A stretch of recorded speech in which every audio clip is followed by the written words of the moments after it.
Tema kajian kita 3 amal yang tidak pernah terputus. Ini diambil dari hadis Imam Muslim, "Idza matal insan inqata'a 'amaluhu illa min 3." Ini ada yang salah menerjemah sebenarnya. Dibilang salah, mungkin dulu bahasanya begitu. Tapi ketika berubah zaman, satu kata pun berubah makna.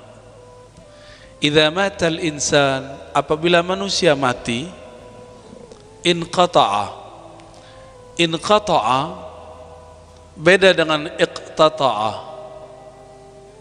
Inqata'a artinya intaha, berhenti, bukan terputus, berhenti. Tetapi orang ingatnya kata qata'a, iqta, putus. Padahal inqata'a bermakna intaha. Apa arti intaha tadi? Berhenti, bukan terputus. Berhentilah dia dari kemampuan beramal. Orang mati masih bisa kerja nggak? Nggak bisa. Masih bisa sholat? Nggak bisa. Maka Nabi mengatakan, jika engkau sakit, fala tatamannawul mauta, jangan minta mati, karena jika engkau mati, engkau inqata'tum, engkau berhenti daripada beramal. Jangan diterjemahkan terputus. Kalau diterjemahkan terputus, nanti orang membayangkan makna yang lain. Jadi kalau para asatiz, para masyayikh, para kiai, coba dirubah model menerjemah, karena ilmu menerjemah itu berkembang supaya dapat mewakili makna yang ada di dalam lafaz hadis. Jika mati manusia, maka berhentilah dia. Benar ya? Berhentilah amalnya. Amalnya tidak bisa diteruskan kecuali ada 3 amal yang masih berlanjut. Yang pertama, sudah hafal ya? Apa aja? Shadaqatun jariyah. Bukan amal jariyah, tapi shadaqatun, sedekah yang mengalir, bukan amal yang mengalir, beda. Tapi yang kita dengar biasanya apa? Amal jariyah. Itu bahasa Arab tapi ala Indonesia. Ya. Kalau ala Arabnya apa? Shadaqah. Sedekah yang mengalir. Berarti ada sedekah yang tidak mengalir. Sudah makan, selesai dia. Tapi ada sedekah yang mengalir. Kita bangunkan masjid, kita bangunkan pesantren, kita wakaf, itu mengalir. Kita buat jalan, kita buat jembatan, itu yang jariyah. Jariyah artinya mengalir terus. Yang kedua, ilmun yuntafa'u bih. Ini terjemahan harfiah dulu. Ilmu yang dimanfaatkan. Apa maksudnya ilmu yang dimanfaatkan? Berarti ada ilmu yang tidak dimanfaatkan. Kenapa ada ilmu dimanfaatkan dan tidak dimanfaatkan? Karena proses guru dan murid berlanjut atau tidak berlanjut. Maka ilmun yuntafa'u bih berarti berlanjutnya proses belajar mengajar. Itu yang disebut ilmun yuntafa'u bih, yang ujungnya adalah amal. Boleh juga diartikan itu membuat majelis, membuat pesantren, masuk di situ juga. Pesantren itu bukan hanya bangunan. Bangunan hanyalah fasilitas. Inti dari pesantren adalah ilmu. Kami dulu diajar oleh para masyayikh, kalau mau bangun pesantren, bangunlah dari ilmu, jangan bangun dari bangunan. Karena ilmu yang permanen, bangunan tidak permanen. Kalau kita memikirkan bangunan, beruban sebelum waktunya. Tapi kalau kita memikirkan ilmu, kita bahagia setiap masa. Ini saran kami kepada siapapun yang sudah memutuskan hidupnya, mewakafkan hayatnya untuk ilmu, untuk bangun pesantren. Bangun saja Pak. kajian-kajian. Karena ilmu itu sifat Allah, maka Allah yang langsung backup. Allah yang langsung backup. Kenapa? Dialah Al-Alim. Jika kita menompang dalam ilmunya, Allah akan membackup kita kapan saja. Kita tidur pun ilmunya bergerak. Kita lupa pun ilmunya tetap naik. Yarfa'illahu alladhina amanu minkum walladhina utul ilma darajat. Yang diangkat Allah itu dua saja. Satu mukmin, satu orang yang diberi ilmu. Ini kata kunci. Ilmu itu diberi. Maka jangan pernah merasa sok berilmu, karena ilmu itu diberi. Jangan pernah terbersit mengatakan kalau bukan saya tidak ada orang. Kalau bukan saya tidak ada yang datang. Kalau bukan orang ini telah menyekutukan dirinya dan Allah Subhanahu wa ta'ala. Ilmun yuntafa'u bih. Imam Al-Ghazali mensyarah hadis ini. Apakah ilmu yang paling manfaat? Ilmu yang paling manfaat adalah ilmu mengenal Allah. Maka orang yang paling manfaat di dunia adalah orang yang berjasa mengenalkan umat kepada Allah. Maka saya sarankan diri saya sendiri dan kita semua, terutama yang bergerak di ma'had, di pesantren, di masjid, di dunia dakwah, mau mulia di sisi Allah, maka ajaklah umat mengenal Allah, bukan mengenal diri sendiri. Maka jangan sibuk untuk membangun popularitas, karena hanya Allah lah yang maha zahir. Menompanglah dalam zahirnya.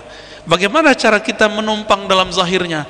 Habiskan zahir kita dalam zahirnya, habiskan keinginan kita dalam keinginannya, habiskan ilmu kita dalam ilmunya. Jadi kalau masih merasa diri ini sesuatu di hadapan Allah, kita ini tidak dianggap apa-apa di sisi Allah. Itulah makna walladzina utul ilma darajat. Sejauh mana kita merasa ilmu ini dari Allah, sejauh itulah Allah mengangkat derajat kita. Di antara para nabi, nabi mana yang paling merasa ilmunya dari Allah? Nabi Muhammad sallallahu alaihi wasallam. Itulah sebabnya kenapa beliau umurnya pendek tapi ilmunya paling panjang. Umurnya pendek cuma 63 tahun. Mulai dakwah umur 40 tahun, berarti hanya sekitar 23 tahun. Sekarang sudah 15 abad, ilmunya masih bermanfaat karena beliau dulu gigih. Cuma 10 tahun belum mengajarkan sholat di Madinah, tapi beliau 13 tahun mengajarkan tauhid di Makkah. Maka ajarkan dulu umat siapakah Allah, baru ajarkan menyembah kepada Allah. Inilah yang disebut oleh para ulama awwaluddin ma'rifatullah. Itu bukan hadis ya, tapi diambil dari hadis Nabi. Ud'uuhum ilallah fa'idha arafullah fa'murhum bis salah. Ajaklah mereka mengenal Allah, ajaklah mereka mengenal Allah. Jika mereka telah arafuhu, telah bermakrifat kepadanya, maka ajaklah mereka sholat. Jadi jangan sholat dulu yang diajarkan, ajarkan dulu kenal. Karena tidak semua orang kenal kepada Allah, maka kita serahkan ilmu mengenal Allah itu kepada ahlinya. Ini Bapak Ibu kalau punya anak, taunya agama itu sholat. Sholat itu nomor 2. Pertama apa dulu? Mengenal Allah. Kenalkan dulu sifatnya, kenalkan dulu kebaikan-kebaikannya, kenalkan bahwa kalau bukan karena kudrah iradahnya alam ini tiada. Nanti di akhirat Allah tersenyum, ajiba rabbuka, Allah tersenyum, Allah kagum melihat ada beberapa orang, bahkan ajiba itu bisa diartikan Allah heran, melihat beberapa hamba, bahkan banyak hamba masuk surga dirantai, dipaksa masuk surga. Itu maksudnya gimana? Jadi ada orang sewaktu dia di dunia, dia tidak beramal kecuali yang wajib-wajib. Karena orang tua dia bilang, mengatakan dulu ya, guru-gurunya, kamu wajib sholat 5 waktu. Akhirnya setiap sholat dia merasa itu kewajiban, dia merasa itu beban.